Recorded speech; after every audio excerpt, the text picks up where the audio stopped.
বাংলার আকাশে আর যে দুর্যোগের ঘন ঘটা, কে তাকে আশা দিবে, কে তাকে ভরসা দিবে, কে তাকে শোনাবে মৃত্যুর সেই অভয় বাণী? উঠো মা উঠো, মুছো আখি জল, 7 কোটি বাঙালি হিন্দু মুসলমান জীবনে দিয়ে রোধ করবে মরণের অভিযান।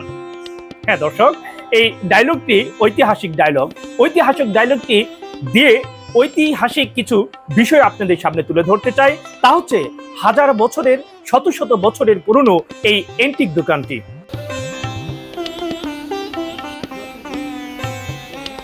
জমিদার আমলের ছায়া মেট্টুর শহরের ঠিক মাঝখানে যেন লুকিয়ে থাকা এক জীবন্ত টাইম মেশিন। নাম আল মঞ্জিল হ্যান্ডিক্রাফটস।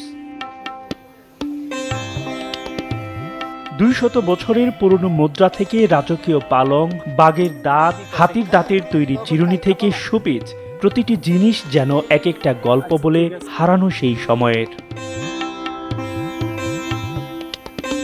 রাজধানীর বারিধারার ভাটারার যে ব্লকে মাইনুদ্দিনের এই ছোট্ট দোকানটা যেন পুরনো দিনের সিন্দুক, যেখানে ধুলো নয়, থাকে ঐতিহ্যের গন্ধ। আমার বাবা 75 থেকে এই ব্যবসার সাথে জড়িত।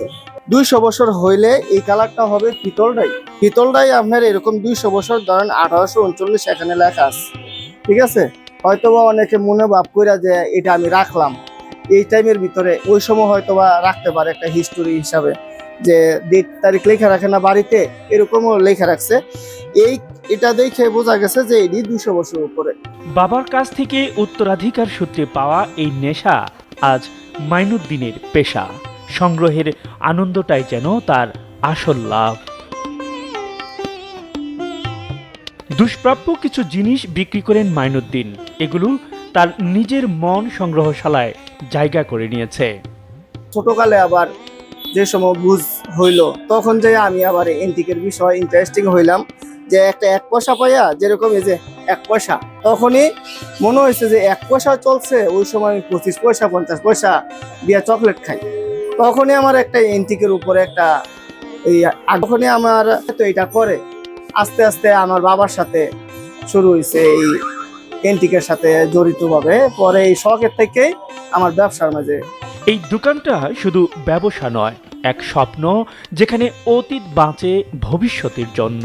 আল মঞ্জিল হ্যান্ডিক্রাফটস মনে করিয়ে দেয়, ইতিহাস কেবল বয়ে নয়, কখনো কখনো সে বাস করে পুরনো কাঠে, মরচে ধরা ধাতুতে আর মানুষের ভালোবাসায়।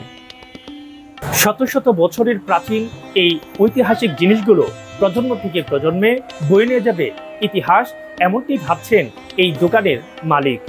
সিরাজুল ইসলাম, বৈশাখী টেলিভিশন, ঢাকা।